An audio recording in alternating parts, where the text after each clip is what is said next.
4-2. What happens if he hits? If a zombie, which this is, we say pull that down to the player and speed. Why didn't you do it? G'day guys, welcome to Top Deck Commander. I'm JP, and this month, as promised, Tor Wauki the Younger. Good burn, Commander. It's as simple as that. Whenever I do non-creature damage, he deals 1 extra. Whenever I cast an instant or a sorcery, he deals 2 damage to any target. It's that simple. Because as you would imagine in red decks, there's a lot of other cards that do similar. I haven't bothered with any protection, there's no boots, no greaves, and I've used those spare cards in my deck to create a combo where I keep putting a Grinning Ignis in and out of the battlefield. Got impact tremors, or I can make infinite mana and do a massive X spell and kill everybody. That sort of thing. It's all a bit of fun, really, isn't it? So let's get our Disco Inferno on and just burn. So first up is ramp and draw. I'm lumping these together for this video. We're doing a lot of red, and red does a lot of draw a card, create a token, treasure token, should I say. So first up, just some basics. Soul Ring, the Arcane Signet and a Rakdos Signet. Nice, quick, we all know those. Moving on from them, I've got a Liquid Metal Tor. So I've got a bit of artifact removal in this deck. Obviously, I'm playing red, and not a lot of ways of getting rid of enchantments, only the one. So I can actually tap this, turn non-land permanent into an artifact, then I can get rid of the artifact. So that'll be good for getting rid of enchantments as well as planeswalkers. Next up, Stormkiln Artist. Gets +1/0 for each artifact I control. That's not really why it's in here. It's in as a ramp card and a, minor jump blocker. Whenever I cast or copy an instant or sorcery spell, I create a treasure token. Yeehaw, I've got a lot of instants and sorceries in this deck. About 26, so a good quarter of them. Next up, Mana Geyser. Add red for each tap land your opponents control. Brilliant card, this must be in every red deck. Late in the game,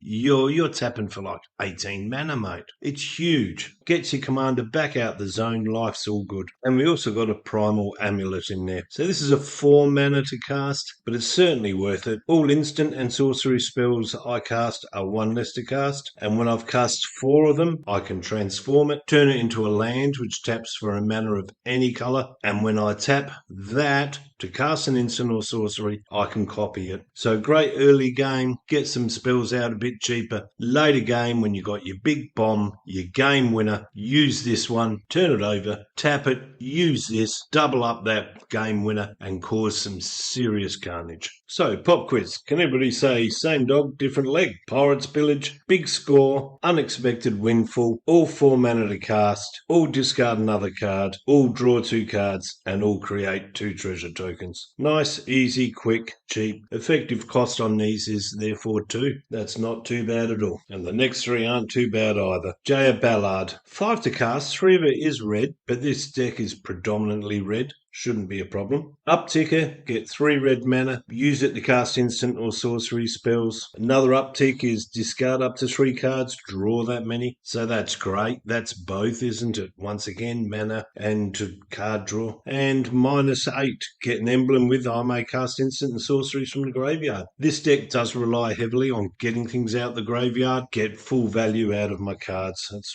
basically what I'm trying to do. Every commander deck, you really should just try to get options. Options help you win games. Next one up, Chandra, Flames Catalyst. Upticker, deals 3 damage to each opponent. That's nice. I've got damage multipliers further on. That'll cause some carnage. -2, I may cast an instant or sorcery from my graveyard. With both these planeswalkers, those cards get exiled, obviously. And her ultimate, discard your hand, draw 7 new ones, and cast them all without paying their mana costs. Game winner. That's going to just destroy someone's day. They're just going to have a hard day at the office with that one. Finally, Fateful Showdown. Bit of burn coming in. It deals damage to target creature or player equal to the number of cards in my hand. Then I can discard them all and I draw that many cards. So just a nice way of just cycling my hand out while doing some damage as well. And now we just get into the pure draw or draw discard cards. Light up the stage. It's got Spectacle. I can cast it for 1 if an opponent has lost life. And it exiles the top top 2 cards of my library. Until the end of my next turn, I may play those cards. Red's been doing that a lot lately, giving you another turn to cast the cards. Before it was like really under the pump. You got to do it this turn or get rid of them. Now there's quite a few cards that are saying, hey, end of next turn. And I like that. Gives you a bit more time to set up your sequencing. Endless Atlas comes in. It's just a classic.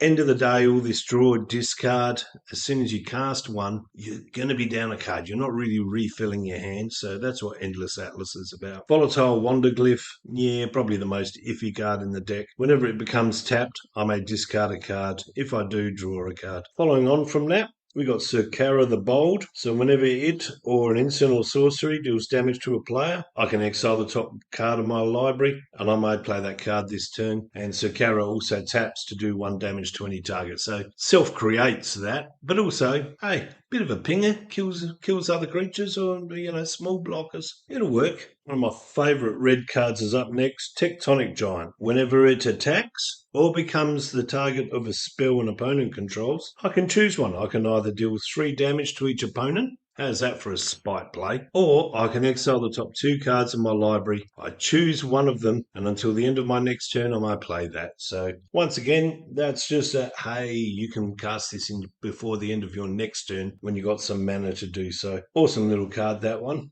and I do love it. One of my favourites. Following on from that, we've got Jaxus the Troublemaker. Red, tap it.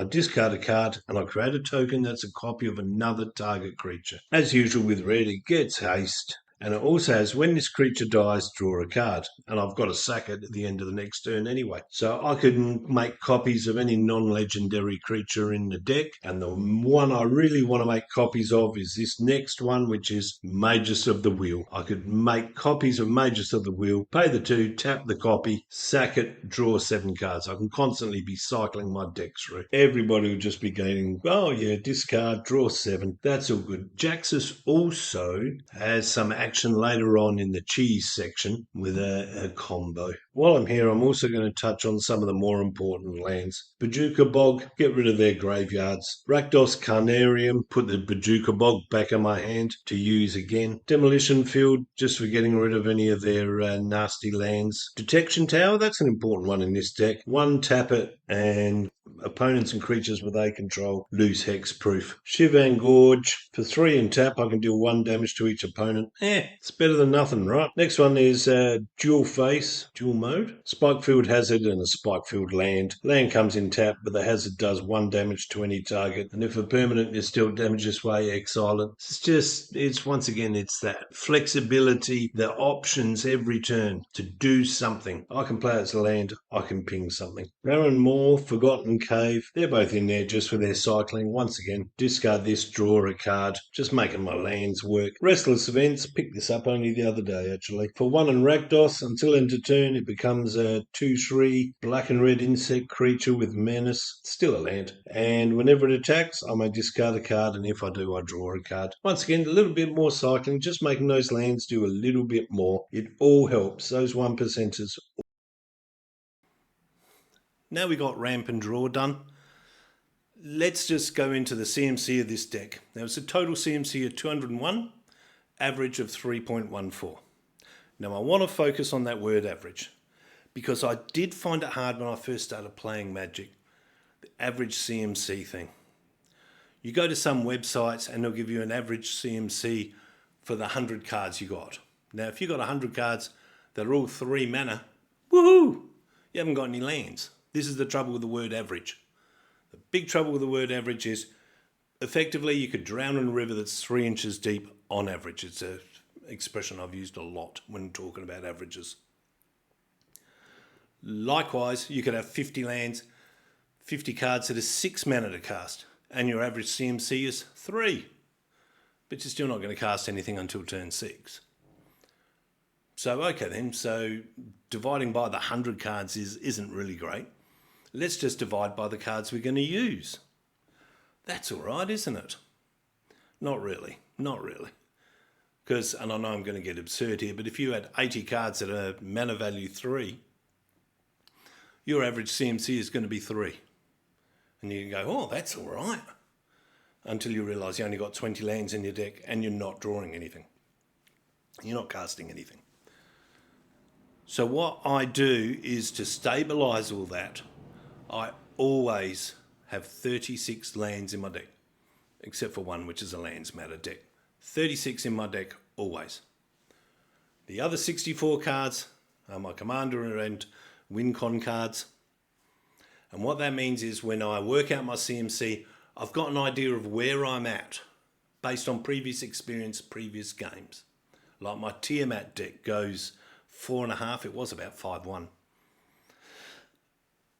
And I do a lot more ramp because I know it's that high. I'm going to do a lot more ramp and a bit of extra draw. I've got 16 ramp, 13 draw and out. I've only got 10, 12 dragons in it. But that's to get the ramp out there to cast them and have the draw there to get to them.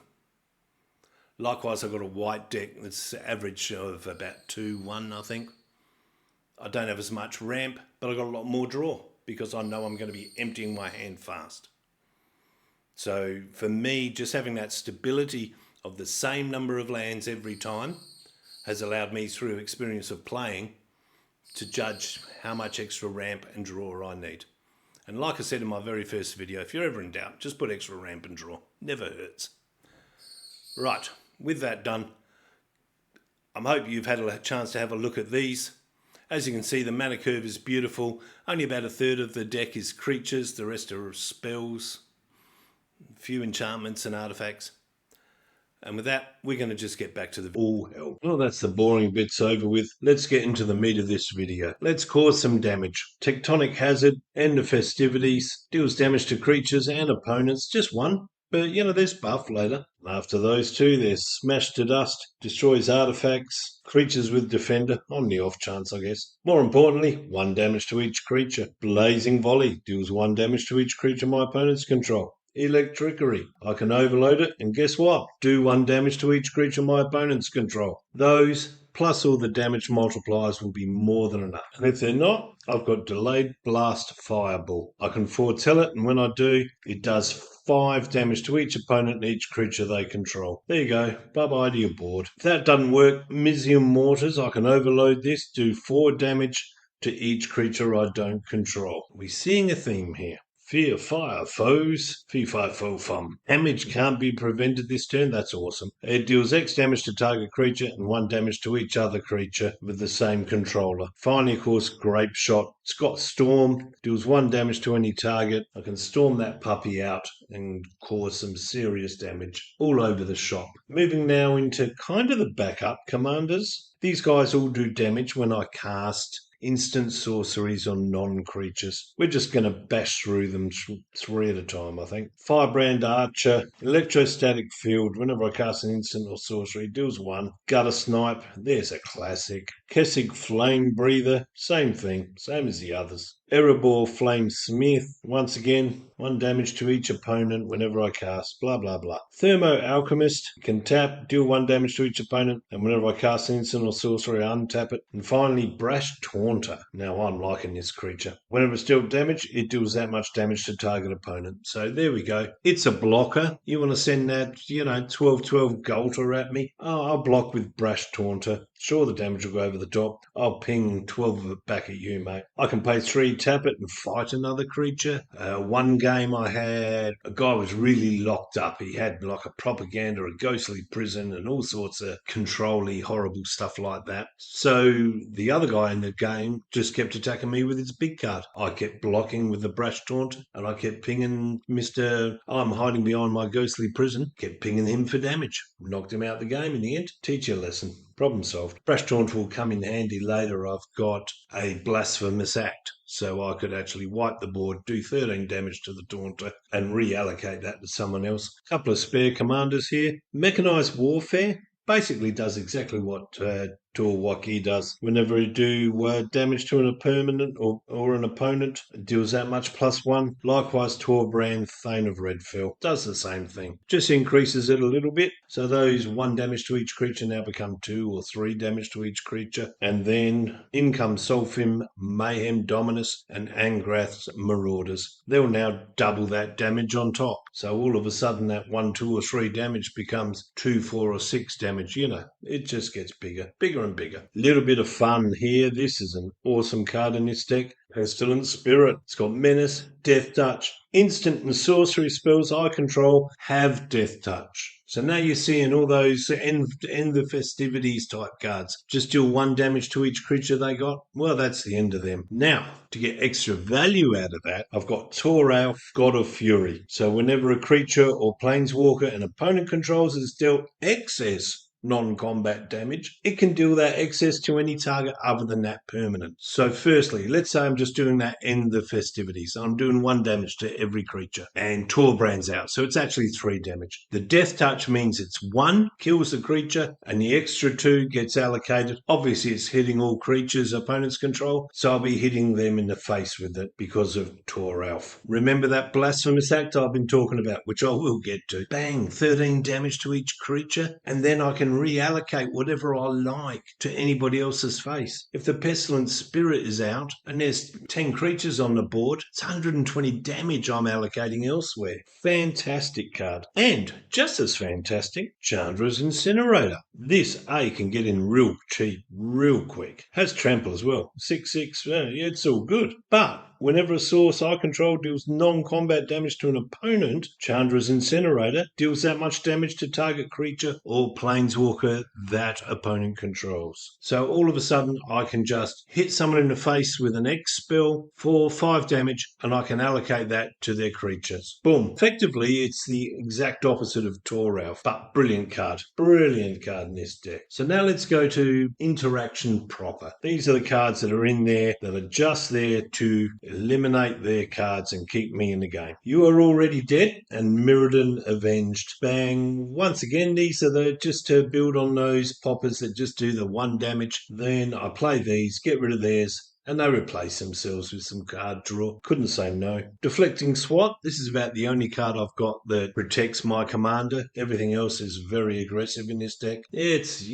I got it, pulled it out of a pack. Gotta use it. Chaos Warp, we all know that one. This is a new one, Shatter the Oath. It's 5 to cast, but destroy target creature or enchantment, and I can create a wicked roll or something, but it's got the operative word enchantment on there, and neither black nor red do that. That's why it's in there. And of course, I've been talking about it the whole game. Good old Blasphemous Act. Pop out 13 damage to each creature on the battlefield. As you can see, if I got Tor Wauki out there, I'm going to hurt everybody. Speaking of hurting everybody, Colligan's Command. I like this card. Look, it's 3 mana. Choose 2. It's a bit of recursion. If one of my creature cards go into the graveyard, I can get it back. I can destroy an artifact, and I can do 2 damage to target creature or player. That's all. It's mainly there for the recursion. Volcanic Vision. This is another board wipe. I could return a target instant or sorcery card from my graveyard to my hand. Oh dear. What about that Blasphemous Act? That would be nice, wouldn't it? Then I'm going to do damage equal to its CMC to each creature my opponents control. So the Blasphemous Act could actually work 3 times. Cast it once, chuck the Volcanic Vision down, put it back in my hand, do 9 damage to everybody, then cast it again. Mizzix's Mastery. You've got to be careful how you say that. Exiles a target card that's an instant or sorcery from my graveyard, and then I can copy it, and I may cast a copy without paying its mana cost. I can actually overload this for 8 and cast every instant and sorcery from in my graveyard. Now, remember earlier I had that grape shot, so that storm count would just go ballistic. Arcane Bombardment. I'm an hour about having this one in here, but I have seen this do great work. It's just not me. It's never come out. Whenever you cast your first instant or sorcery, you exile an instant or sorcery from your graveyard, and you copy each card exiled with it. So you just sort of build up, and once again, it's like that storm count thing. You're building more and more cards under this that have been exiled, and you cast them all every time you've cast your first instant or sorcery. So it just creates this giant snowball that's going to ping them for heaps. Now, it's time for the cheese. The cheese section is the jank end of the deck, and I've got some nice cheesy cards for you today. We're going to start with a little combo. Grinning Ignis and Runaway Steamkin. Now, all you need is these 2 puppies on the field and 3 spare red mana. Use a red, put the Ignis back in your hand, use the mana you create from the Ignis to cast it. That puts a +1/+1 counter on the Steamkin. Rinse and repeat 2 more times, and you end up with the Ignis on the battlefield, 3 +1/+1 counters on the Steamkin. Take them off. That's your 3 mana to repeat the process. Now that's all well and good, isn't it? We're popping a creature in time after time after time. But we haven't won yet unless we happen to have an Impact Tremors on the board. We've got the Impact Tremors. They're going to take a point of damage every time it comes in. Probably more with the multipliers, but who cares? Another way to finish them off is to blast them with big X spells. I've got 2 in the deck, Fireball and Jaya's Immolating Inferno. Both of them, as you can see, X spells. If I got unlimited mana, I can ping them for heaps. And guess what? I can make unlimited mana. If I wanted to make unlimited red mana, I could use Jaxus. You remember him from earlier? He's the guy that can copy a card. He could copy the runaway Steamkin, and that means one of the Steamkins is keeping the Grinning Ignis popping in and out of the deck, out of the battlefield, I should say, while the other one's just banking up all that mana. Gets 3, take the counter off, gets another 3, blah, blah, blah. Infinite red mana. Beautiful. When I got enough, cast one of those, kill everybody. I've also got Bergi, God of Storytelling. That's in the deck. Whenever I cast a spell, I add red mana. There we go, problem solved. Same story, really, same as Jax's. Unlimited red mana, life's all good. I can also make unlimited colourless mana. I've got a Ruby Medallion in the deck. Remember earlier in the mana section I said I had some more? So that would make red spells 1 less to cast. And of course, every time the Grinning Ignis comes in, I'd be banking up a colourless. Then I could use the last 3 red from the Steamkin as the red for the Fireball or the Immolating Inferno. Ping everybody for heaps. But the best card here, this is the cherry card here, Hazaret's Monument. Red creature spells are 1 less to cast. So that means every time that Ignis comes in, I'm banking up once again 1 colourless. But whenever I cast a creature spell, I may discard a card and draw a card. So I can now cycle through the deck using this to go find those X spells and then destroy everybody's day in a really smiling, cuddly kind of way. Couple more cards here. These are just to facilitate all this. Ideally, I like to win games just with nice mid-rangey decks, but I always look for a second win con, and that was it. It's still a hard one to construct, but I do have 2 tutors to help if I'm in emergency. First one is Gamble, which, as we know, is always a gamble. Don't do that when you only got 2 cards in your hand, mate. And Grim Tutor. They're in there just to help facilitate this, or ideally win through more fairer means. I always think combos are cheating, but you know, you got to do them too. People do them, so I got to do them. Well, that's it for this show. Hope you've enjoyed it. Hope you learned something. Hope you're inspired. Next time, one of my favourite decks, Itali, Primal Storm. This deck's just about casting things off the top of other people's libraries. Last 2 times I've played it, it's come out on turn 3 with haste. It's dominated. I have been lucky. I've got a Sensei's Divining Top in the deck and a way to find artifacts. And the whole plan is get the Sensei's Divining Top, start scrying my deck, manipulate what I got on top. Maybe, just maybe, put that Eldrazi on top and then cast it for free. I could do that. Got a bit of backups in there, Plague and Nasari, that sort of thing. Extra combat turns, all the usuals. It's a great deck. Hope to see you for that. And in the meantime, be good. And if not, be good at it.